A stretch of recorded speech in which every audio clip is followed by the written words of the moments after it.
Hello my loves, my name is Janae and welcome back to my channel. This is part 2 of the last video I posted, so make sure to go watch that first because we're going to pick up right where we left off. So let's get into it. I want to be honest with you about something because I think it matters in the grand scheme of things. When I was going through my depression, and yes, I am aware that I just use a label, but bear with me, I couldn't find a single solution to anything. I was in the loop, for sure. All I could do was complain, cry, be miserable, pick fights, start unnecessary drama.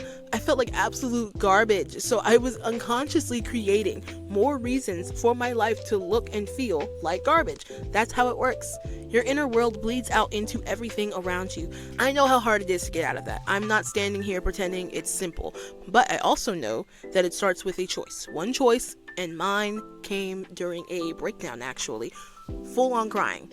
Like genuinely breaking down, heavy breathing and all. Like, it was definitely a scene. But with that also came a decision. I was going to take this and I was going to turn it into something. That's why I started my business. That's literally why I started my business. I decided that day I was going to start my business.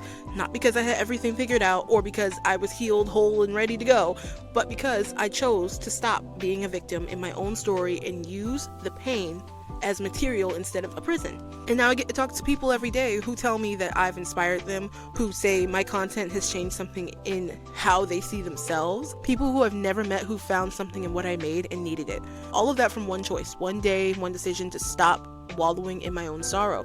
I also want to talk about something else that helped me get out of there: having real, clear examples of who I don't want to be.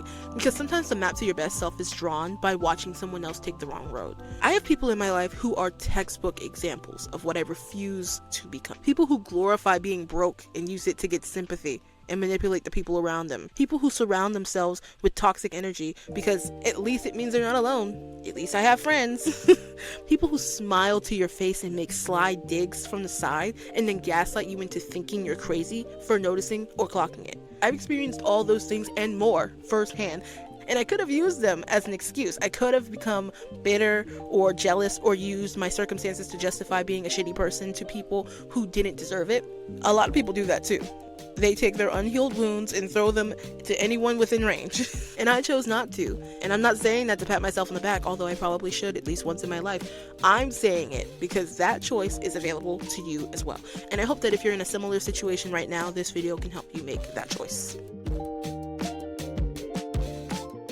Now I want to add something to an idea I've been sitting with that I recently just saw, I want to say the wizard Liz talk about recently. Successful people don't have time to feel sorry for themselves. And I think that's true. People who have things to build and lives to change and goals to chase genuinely don't have the bandwidth to sit and wallow in their own despair for no real reason. Their time and attention are pointed somewhere productive. But, and this is important, that same drive without inner work can be really dangerous. We have this idea that rich people don't have real problems, like money solves a person. It doesn't. Money is a magnifier. If you're generous and grounded before the success comes, you'll be more generous and grounded with resources. But if you're insecure, manipulative, ego-driven, or unhealed, success just gives you all of that with a bigger stage and a bigger budget. You become a louder, richer, and more powerful version of the person you never dealt with. And nobody around you has the footing to check you anymore because now there's a power imbalance in every relationship you have. And this is probably what stops people from reaching their full potential the most: who they'll become and how other people will receive them. That's why doing this work, this identity work, this inner work matters for the success, not after. You want to arrive at your goal as someone who can hold them, someone who knows they're independent of the outcome. Otherwise, you're just handing an amplifier to the unhealed parts of you and hoping for the best. You are the source. Your outer world is always going to be a reflection of your inner one. Clean the inside first. And that doesn't mean you have to be perfect and pristine before you can have anything. Simply being aware is a good first step. And the rest of the mindset, action, embodiment, safety, all of that will come with time and faith. Faith in yourself and faith in the universe.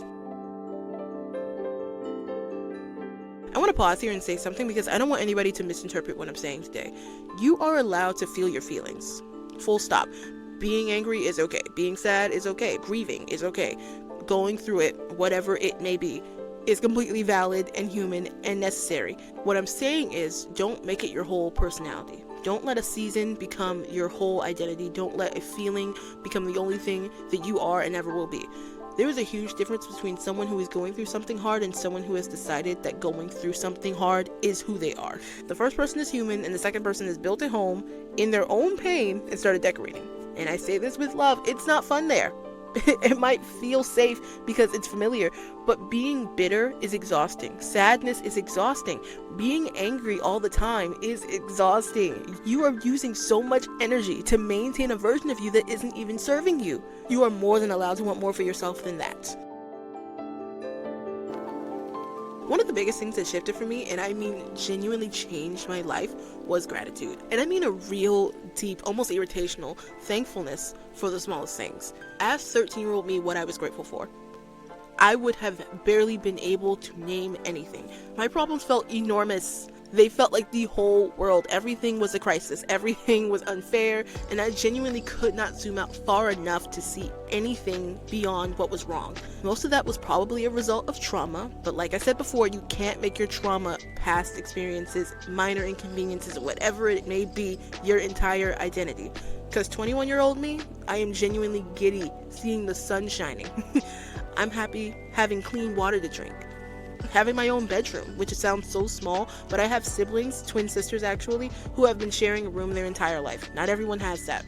And I wasn't always seeing it that way. I wasn't always seeing it as a gift. Here's what I figured out. I wasn't depressed because my life was so terrible. I was depressed because I was zooming in on every problem and making it bigger than life itself. I was finding more things to be upset about, more evidence that things were broken, more reasons to stay exactly where I was. Gratitude is the zoom out. It resets your scale. It reminds you that the bill you're complaining about means you have lights. The car troubles means that you have a car. The body you're frustrated with is the body that is carrying you through this world every single day. And for anyone watching this who genuinely has very little right now, I see you. Maybe you don't have the lights or the car. Maybe things are really stripped down right now. But thank God you woke up. Thank God you're still here. Thank God you can still experience this. All of it. The ups and downs. Because that means the story isn't over yet. Stop zooming in. Stop finding more things to be mad about. Zoom out and find the lesson. It's always there, even in the worst things, even in the things that break. Oh, speaking of break, I'll give you a real example. Just last night, my headphones broke. And before you feel bad or before you be like, wait, what does that have to do with anything? These were $75 knockoff AirPod Maxes. Yeah. My dad got them for me back in March, and they snapped literally just right in my hands, like for no reason. I just picked them up and they just snapped.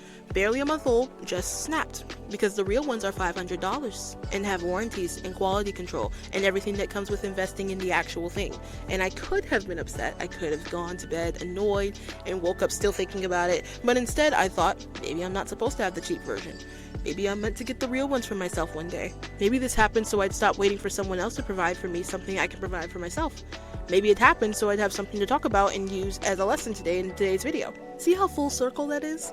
The cheap version of anything, cheap headphones, cheap relationships, cheap environments, cheap thinking, it snaps on you eventually. Invest in the real thing. Invest in yourself.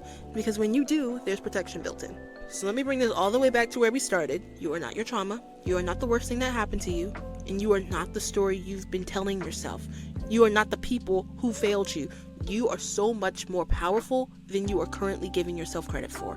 Your words shape your reality. Your attention shapes your life. The things you choose to carry and the things you choose to throw in the lava pit, it all matters. It all adds up. Do the inner work before the success comes. So when it arrives, you can actually hold it. Be the example somebody in your life needs, even if you're only the example of who not to be. Feel your feelings and then, and this is important, keep moving.